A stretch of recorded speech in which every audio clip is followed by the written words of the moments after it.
नमस्कार, ये वीडियो बहुत इंपॉर्टेंट है। इस वीडियो को YouTube या Facebook डिलीट कर देगा क्योंकि मैं इसमें बिल गेट्स जिसका नाम आप सुनते रहते हो, अमेरिका का बिल गेट्स जो सबसे अमीर आदमी है दुनिया का, उसका एक खुलासा करने जा रहा हूँ कि कैसे उसने छल के तहत या उसका पैसा कैसे कमा रखा है उसने पैसा, आपको सब पता चल जाएगा। तो मैं आपको पूरी सच्चाई और डिटेल बता रहा हूँ, तो आपको पता भी लग जाएगा मौतें क्यों होती हैं, इतनी मौतें क्यों बढ़ रही हैं और दुनिया इंसान पर ही एक्सपेरिमेंट क्यों करती है। तो जैसा कि मैंने आपको पिछली वीडियोस में कहा था कि ऐसा पहली बार नहीं हुआ कि जब इंसानों पर वैक्सीन का एक्सपेरिमेंट किया जा रहा है, ऐसा छलावा पहले भी हो चुका है जिसमें बहुत मौतें हुई हैं। मैं आपको विस्तार से बताता हूं। ऐसा क्या हुआ था कुछ साल पहले कि अंतरराष्ट्रीय स्तर पर ऐसी कोशिशें पहले भी की गई हैं। 2009 के समय जब H1N1 का दौर था, उस समय भी फार्मा कंपनियों ने पूरा जोर लगा दिया था, वैक्सीन बनाने और बेचने की पूरी तैयारी कर ली थी और कुछ ही समय में उन्हें सफलता भी मिल गई थी, जिससे अरबों डॉलर का मुनाफा भी फार्मा कंपनियों ने कमा लिया था। वह भी ऐसी वैक्सीन के लिए जो जिंदगी भर के लिए नहीं, सिर्फ एक सीजन के लिए बनी थी। आज भी अमेरिका में हर साल फ्लू के सीजन में वैक्सीन लगती है और क्लियरली ऑफिस में आने से पहले वैक्सीन लगा कार्ड दिखाना बहुत जरूरी है, और वही खेल हमारे देश में कॉपी हो रहा है। तो लगभग सभी देशों ने H1N1 की वैक्सीन को अनिवार्य कर दिया था उस वक्त, और 50% लोगों को तो जबरदस्ती वैक्सीन लगा भी दी गई थी। जब सभी सेक्टर में मंदी आ गई थी, सभी कंपनियों को नुकसान हो रहा था, उस समय भी फार्मा कंपनियां खूब पैसा कमा लेती हैं। लेकिन सभी देशों को इस H1N1 यानी स्वाइन फ्लू की वैक्सीन के साइड इफेक्ट झेलने पड़े। ये मैं नहीं कह रहा, रिपोर्ट्स कह रही हैं। वैक्सीन लगाने के 1 महीने के अंदर ही मैं वो बताऊंगा जो रिपोर्टेड केसेस है। अनरिपोर्टेड की संख्या तो किसी को नहीं पता कि लाखों लोगों को साइड इफेक्ट हुआ। तो खुद कंपनी क्या कह रही है रिपोर्टेड केसेस में, यूएसए में लगभग 3200 लोगों में साइड इफेक्ट आया, जापान में 2000 लोगों के लगभग साइड इफेक्ट आया, फ्रांस में 2700 लोगों को बहुत गंभीर सिम्टम्स आए, और CDC centre for disease control and prevention ने कहा H1N1 की वैक्सीन यूरोपियन कंट्रोल के नेक्रोलेप्सी की कंडीशन पैदा कर रही है और ये एक दिमागी बीमारी है। और उसके बाद दुनिया में कम से कम 15% आबादी बढ़ गई डिप्रेशन के केसेस की, एंजाइटी की, सिजोफ्रेनिया की। 28 मार्च 2012 नेशनल लाइब्रेरी ऑफ मेडिसिन द्वारा एक आर्टिकल छापा गया जिसमें लिखा था कि फिनलैंड में भी बच्चों के अंदर ये जो नार्कोलेप्सी है उसके केसेस बढ़ रहे हैं। तो ऐसे में और खुलासे कर रहा हूं इस पूरी वीडियो में, ताकि आपको पता लगे कि कैसे बिल गेट्स जैसे लोग खेल खेलते हैं आम इंसान के साथ और गरीबों के साथ और गरीब देशों के साथ। 10 जुलाई 2012 की न्यूज थी कि इस वैक्सीन की वजह से बहुत गंभीर नर्वस डिसऑर्डर होने का खतरा है, जिसे हम अक्सर गुलियन बेयर सिंड्रोम के नाम से जानते हैं। यह सब कुछ 11 जुलाई को Jama the journal of American medical association के डॉक्टर द्वारा विस्तार से बताया गया।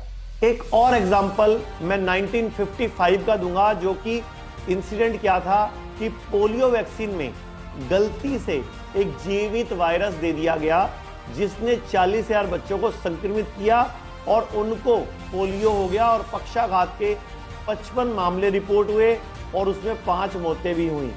इसने पोलियो टीकों में जनता के विश्वास को भी उस टाइम नष्ट किया था, लेकिन हम लोग अभी भी नहीं समझे। यही कारण है कि बिल गेट्स जैसे विश्व के सबसे अमीर आदमी ने भी फार्मा कंपनियों में इन्वेस्ट करना शुरू कर दिया था।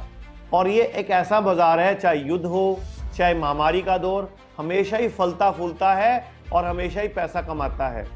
अब मैं आपको एक ऐसा खेल बताने लगा हूं जो भारत के अंदर खेला गया और जिसमें सीधे सीधे बिल गेट्स शामिल था।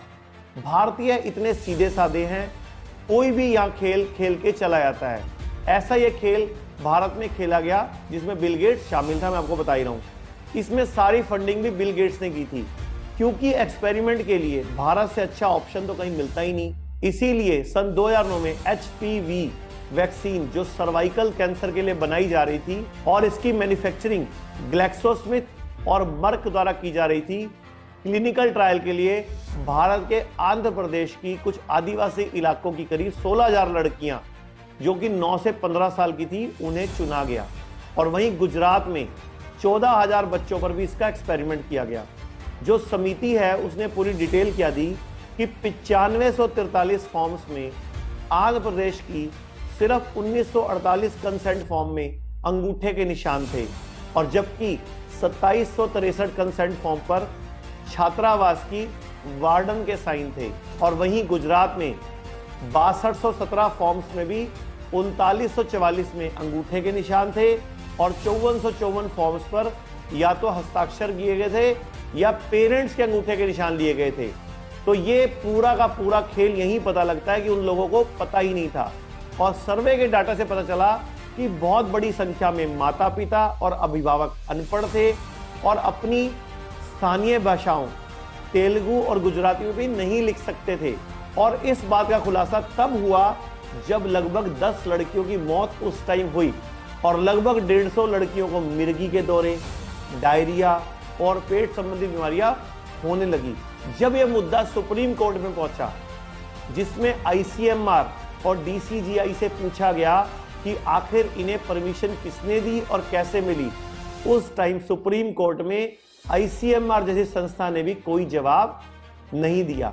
और ये कोई इकलौता ऐसा केस नहीं है जिसमें क्लिनिकल ट्रायल के दौरान मौतें हुई हों।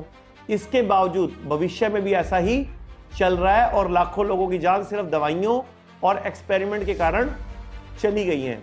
अब 15 मई को भारत सरकार ने दोबारा बिल गेट्स के साथ मीटिंग की और इस वीडियो कॉन्फ्रेंस का मुद्दा था कि इस खतरे से कैसे निपटा जाए और वैक्सीन का क्या चल रहा है। तो ये न्यूज़ 15 मई को द इंडियन एक्सप्रेस के फ्रंट पेज पे छपी कि सरकार द्वारा आम जनता को उन लोगों के हाथ में सौंपने का काम दोबारा किया जा रहा था जो भारत में हजारों बच्चों पर वैक्सीन का इलीगल एक्सपेरिमेंट पहले ही कर चुके हैं।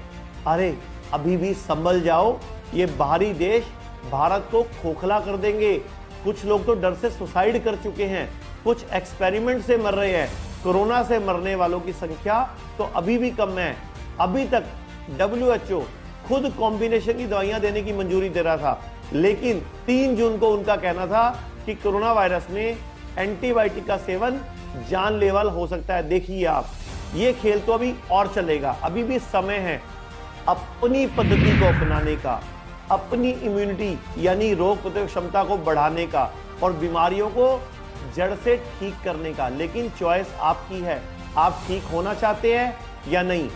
अगर मैं आपको एक सॉल्यूशन दे रहा हूं, अब आप बात कर रहा हूं इलाज की, अगर TFF टंग फ्रेंडली फूड ना खाकर हम BFF यानी कि बॉडी फ्रेंडली फूड खाएं और उस पर आ जाएं और अपने शरीर के pH लेवल को बैलेंस करके रख लें, तो हमें कोई भी बीमारी नहीं होगी, ना ही कोई वायरस, ना ही कोई बैक्टीरिया हमारी बॉडी पर अटैक करेगा। हम इसीलिए कई साल से लोगों को pH बैलेंस डाइट चार्ट के बारे में बता रहे हैं। हाँ, क्योंकि इससे शरीर की इम्यूनिटी बढ़ती है और खुद ही रोगों से लड़ने की क्षमता बढ़ जाती है। मैं स्क्रीन पर एक मोबाइल नंबर दिखा रहा हूं और हमारी वेबसाइट दिखा रहा हूं। अगर आप में से कोई भी बीमार है, किसी भी तरह की हेल्प चाहता है और pH बैलेंस डाइट चार्ट अगर आप चाहते हो तो हमें मैसेज करें। कोई भी संक्रमण वायरस का हो चाहे बैक्टीरिया का हो, आप उसको 3 से 5 दिन में ही हरा सकते हो, इन्फेक्शन से मुक्त हो सकते हो आयुर्वेद की मदद से और pH बैलेंस डाइट चार्ट की मदद से। तो मेरा ये वीडियोस बनाने का जो मकसद है वो सिर्फ ये है कि पूरे भारत में जागृति आए ताकि हम वैक्सीन के खेल से बच सके। मैं आपको एक बात और बता देता हूं, मैं इस पर एक अलग से वीडियो बनाने वाला हूं कि इससे पहले दुनिया में जितनी बड़ी बड़ी वैक्सीन्स बनी हैं, उन वैक्सीन्स का खेल आपको नहीं मालूम। जब वो बीमारी चली जाती थी या बिल्कुल बंद पड़ जाती थी, चाहे वो पोलियो था, चाहे वो हैजा था, जब वैक्सीन तब आती थी जब वो बीमारी चली आती थी और जो क्रेडिट था, जो फूल मिलते थे वो वैक्सीन को मिल जाते थे कि वैक्सीन की वजह से ये बीमारी गई। नहीं, ऐसा नहीं है। हर बीमारी का एक टाइम पीरियड होता है। जैसे कोरोना सबको हो रहा है और सब अपने आप ठीक हो रहे हैं। एलोपैथी वाले डॉक्टर कुछ नहीं कर रहे, हॉस्पिटल में जाके कुछ नहीं हो रहा, सिर्फ आपको गिनी पिग बनाकर एक्सपेरिमेंट किया जा रहा है। तो मैं पूरी एक वीडियो बनाने वाला हूं कम से कम 5 वैक्सीन की डिटेल दूंगा कि वो कब बनी, कब वो बीमारी आई और कब वो बीमारी गई। तो जब वैक्सीन आई तो बीमारी जा चुकी थी। तो पूरी डिटेल मेरी अगली वीडियो में आने वाली है।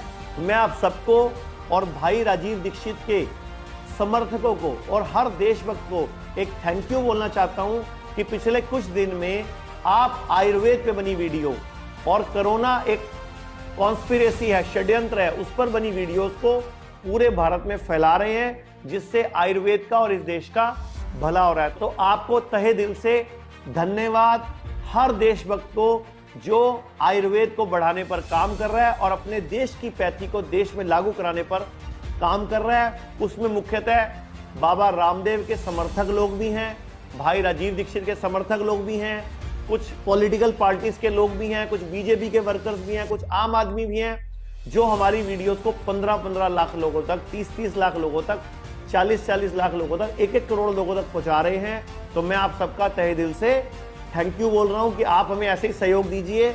हम सब मिलकर भारत में जो एलोपैथी का जाल है और जो अंग्रेजों के बनाए कानून हैं और जो अंग्रेजों की बनाई पद्धति है, हम इससे छुटकारा तभी पा पाएंगे जब हम सब मिलकर इकट्ठे एक साथ होकर इस आवाज को उठाएंगे। धन्यवाद।